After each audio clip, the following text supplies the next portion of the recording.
पहले सतयुग में सती प्रथा का प्रचार था। पहले जो आपने सुना होगा सती सुलोचना हुई है, और कुछ जो सती नारियां हुई हैं जिन्होंने यमराज को भी चक्कर में डाल दिया है ना। सती सावित्री ने, आपको पता है, यमराज को भी फंदे में फांस लिया था।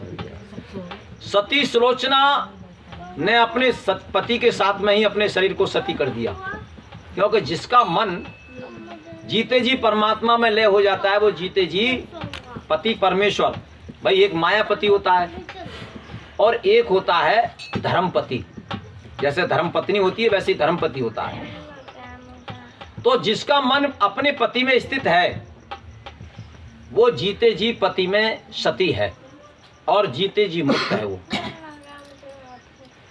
तो उसके लिए जो है शरीर भी, वो अपने शरीर को भी, क्योंकि पहले ये सती प्रथा थी कि वो अपने मान लो कि मन के लिए तो पहले ही ईश्वर मान लो कि पति को अर्पण कर देती, फिर अपने तन को भी अपने पति के साथ में ही जो है अर्पण कर देती थी, वो साथ में ही जो है सती हो जाती थी।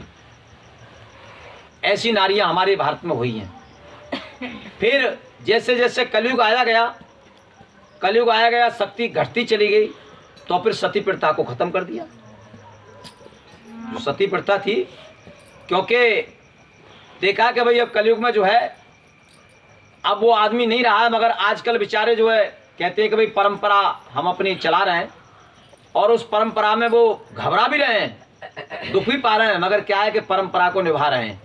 तो वो क्या है? अंधविश्वास।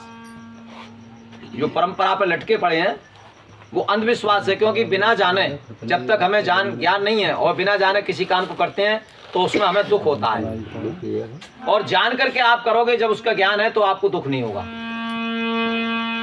तो इसलिए जो हमारी जिसको कहते हैं धर्मपत्नी या धर्मपति, वो जीते जी पति, उसका मन अपनी पत्नी से अलग नहीं होता है और पत्नी का मन जो पति से अलग नहीं होता है, तो वो जीते जी सती है और जीते जी संसार से मुक्त है। एक नारी सदा ब्रह्मचारी, वैसे ही एक पुरुष है वो भी सती और पतिव्रता है। और बताया है,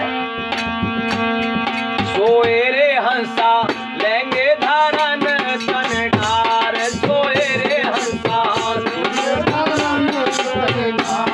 सोए रे हंसा लेंगे धारण तनकार, सोए रे हंसा सभी रे भय खाएंगे रे, फिर कोई नहीं जी अपना, रुधन तो मां जाएंगे हो जी, रुधन तो मां जाएंगे हो जी।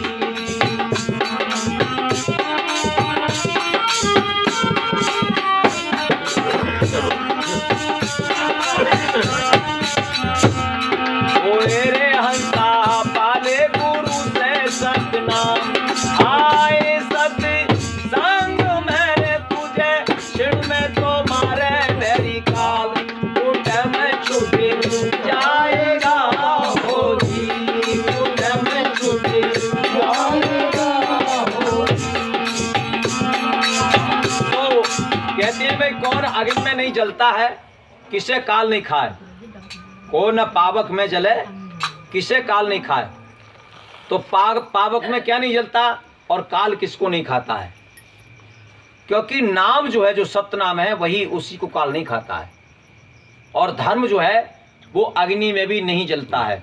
इसलिए धर्म की परीक्षा जब जब भी ली गई है, तो देखिए जो धर्म पर टिकी हुई थी सती, जब वो अग्नि में भी जब मान लो उनको जो रखा गया मगर नहीं जली वो, तो इसलिए धर्म कभी अग्नि में नहीं जलता है। और नाम के लिए जो सत्य नाम है उसे काल नहीं खाता है, क्योंकि सत्य नाम का सुमरन जिसने किया है काल ने उसके लिए मस्तक नभाया है।